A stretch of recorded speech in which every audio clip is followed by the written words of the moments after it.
Baltimore International Airport, Washington, State, Maryland, December 8, 2005. A Boeing 737-700 passenger airliner of the airline is on the apron. Southwest Airlines is preparing to proceed to its final destination, Las Vegas, but with intermediate landings in Chicago and Salt Lake City.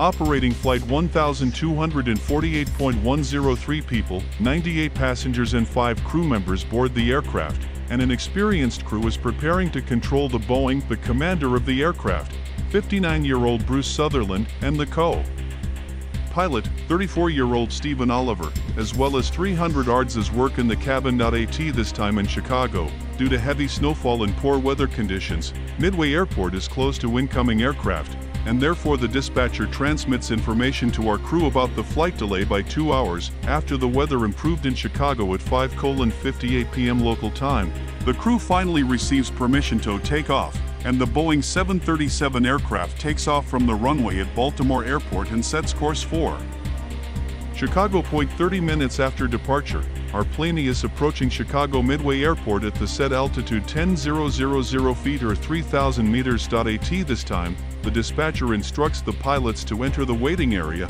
as now removal equipment is working on the runway due to heavy snowfall. 6:44 p.m. The aircraft is reported entering the waiting area, and at that moment the crew receives new weather data at Midway Airport, including a wind course of 90 degrees and a speed of 5.6 meters per second. After which they enter this data into the onboard computer to determine the distance necessary for a normal landing on a given runway. Runway 31 is average based on the entered data. The computer determines the tailwind component of 4 meters per second. The airline's rules allow landing on any surface of the runways at tailwind speeds of up to 5 meters per second, but at the same time it is prohibited to land with a tailwind of more than 2.5 meters per second with low brake efficiency. Pilots know these rules and understand that with low braking efficiency, they can roll out of the lane when landing in Midway. The onboard computer was not designed to produce results with mixed braking, therefore, the co-pilot introduces several scenarios into the event, including for low and normal braking performance. For the first case, according to the computer, the aircraft should stop 12 meters before the end of the runway, and in the second case, 170 meters. The crew also decides that if tailwind component is higher than 5 meters per second, or they will be informed of low braking efficiency along the entire length off the runway, then, according to the airline's policy, they will go to the alternate airfield of Kansas City or St. Louis, which are both located in the state of Missouri. The crew also receives a message from the automatic CATAS system, according to which visibility on the runway the 31st average is about 1,500 meters. Suppose that 10 minutes after entering the waiting area, the dispatcher informs our crew of the radar vector and gives instructions on how to descend, after which Flight 12-48 begins to perform the last approach scheme to exit the glissada system of the 31st medium lane. At the same time, the crew receives information about visibility in the lane, which ranges from 1,400 to 1,500 meters, and the system ATIS reports a wind course of 100 degrees at a speed of 5.6 meters per second, which, according to the airline's policy, is already above the minimum, and the only correct solution would be to go to an alternate airfield, but the crew continues the flight and prepares for landing. At 19 hours and 3 minutes, the dispatcher gives permission to follow the drive beacon of the 31st medium lane, and less than a minute later transmits that the braking efficiency in the lane is normal, except at the end of the low. After 9 minutes, the co-pilot receives permission to land, after which the Boeing 737 aircraft lands hard on takeoff at a speed of 230 kilometers per hour. Runway 31 is the middle one. The pilots align the plane along the center line and begin to apply the brakes, but at the same time the commander forgets about the reverse. At this moment, the pilots feel how the anti-lock system is triggered, which has unlocked the brakes, and the liner seems to accelerate. This was also felt by the co-pilot, who shouted that it was urgently necessary to slow down. Forgetting about the reverse, the commander of the guard and the co-pilot manually activated the wheel brakes. Then the co-pilot, looking at the throttle panel, sees that the reverse is still not activated, so 15 seconds after touching, the crew finally turns on the reverse. which fully turned around after another 3 seconds. That is, the reverse actually started working only 18 seconds after touching.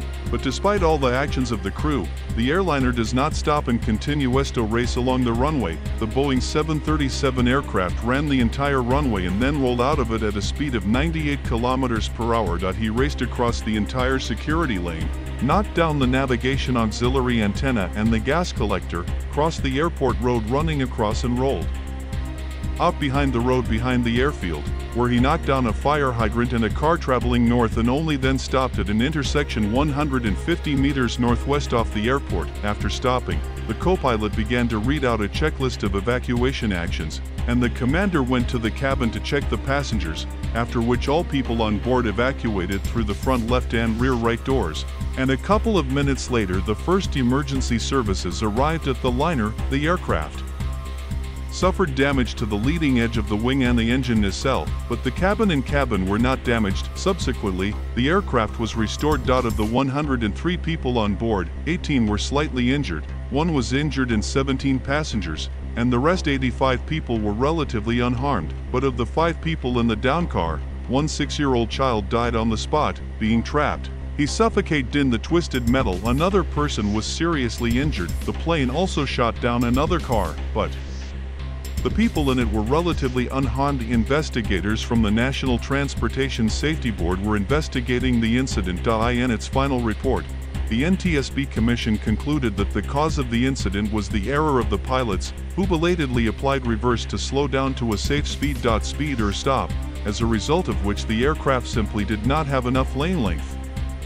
This error of the pilots was caused by their lack of experience with the automatic braking system and lack of knowledge about its principle of operation, which led to a distraction from the use of reversals during landing in difficult meteorological conditions. She also played a role in creating the situation. Southwest Airlines, which did not provide its pilots with clear and consistent guidance and training regarding accepted procedures and policies companies related to the calculation of landing distances. The programs and design of the onboard computer did not assume built-in assumptions in the program, which are important for pilots when making decisions. She did not plan to introduce a new procedure for the use of automatic braking, and without an introductory period, and the safety coefficient was not included in the assessment of the landing path, which would take into account operational discrepancies. Also, the creation of an emergency situation was facilitated by such a factor as the reluctance of the crew to go to the reserve the airfield after receiving a report on low braking efficiency. With a tailwind component of more than 2.5 meters per second. In addition, the incident could have been prevented if the end safety lane of lane 31 average had been equipped with an emergency braking system, which in this situation could have stopped an airliner rolling off the runway. After the accident, the aircraft was restored but re-registered, as a result of which it changed the tail number from 471 to 286. According to the data, it continues to be operated today at Southwest Airlines. Although the events from Flight 1248 are still classified as an aviation incident, and not even as an aviation accident, the airline acted in this situation the same way as they usually do in plane crashes, changed the flight number, and the takeoff to runway 31 at Midway Airport was equipped with terminal safety devices. In the more than 30-year history of Southwest Airlines, this incident was the first to cause human casualties.